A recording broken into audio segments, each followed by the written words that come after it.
Thank you so much sir. వాళ్ళ energy నా energy ఇవ్వడానికే తెచ్చారు కదా కుమార్ గారు. అంతా ఆల్బమ్ చేసి మీ అందరికి పంపిస్తాం.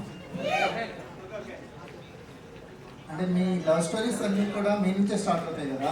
సో ఈ లవ్ స్టోరీ ఏమైనా మారిందా? అమ్మాయి సైడ్ నుంచి స్టార్ట్ అవుతుంది కదా, రాజు గారు కదా సినిమాలోనా మీరు అనేది? సినిమాలో ఓకే.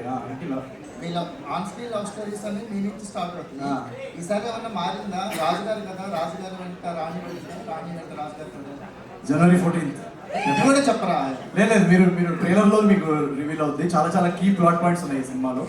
బట్ డెఫినెట్లీ ఒక చాలా చాలా మంచి లవ్ స్టోరీ ఉంది. అంటే ఈ కామెడీ, ఈ ఎంటర్టైన్మెంట్ వెనకాల అన్ఎక్స్పెక్టెడ్ స్టోరీ లైన్స్ చాలా ఉన్నాయి ఈ సినిమాలో. చాలా మంచి లవ్ స్టోరీ ఉంది.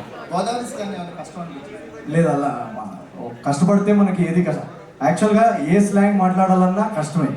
బట్ ఒకసారి దాన్ని మనం హార్డ్ వర్క్ చేసి దానికి ప్రెప్ చేసుకొని దాన్ని ఇనఫ్ రిహర్సల్ చేసుకుంటే డెఫినెట్గా చేయొచ్చు. నాకు ఆ ప్రాసెస్ ఏమన్నా డిఫికల్ట్ ఈ సినిమా సంబంధించిన వరకు అదొక్కటి క్రాక్ చేయాలనిపించింది?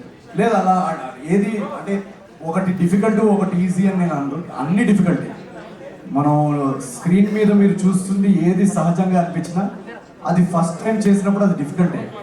అది దాని తర్వాత నెక్స్ట్ టైం మళ్ళీ అది క్రాక్ చేసి ఇంకొక 1 వీక్ రిహర్సల్ తర్వాత ఇంకొంచెం బెటర్ అవుతుంది, ఇంకో నెల తర్వాత ఇంకొంచెం బెటర్ అవుతుంది.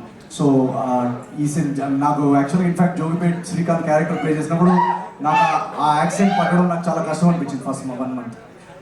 ఏజెంట్ స్థాయిలో నెల్లూరు స్లాంగ్ చేసినప్పుడు అప్పుడు కూడా నాకు అది చాలా కష్టం అనిపించింది. బట్ ఈవెన్చువల్లీ సినిమా వచ్చినప్పుడు అందరు చాలా బాగుందని ఫీడ్బ్యాక్ ఇచ్చారు. సో అది ఒక గ్రాడ్యువల్ ప్రాసెస్. అది ఈ సినిమాలో కూడా ఆ ఫ్లేవర్ అదంతా వీలైనంత వరకు we try to be honest that world. Me energy అంటే చాలా ఇష్టం సార్.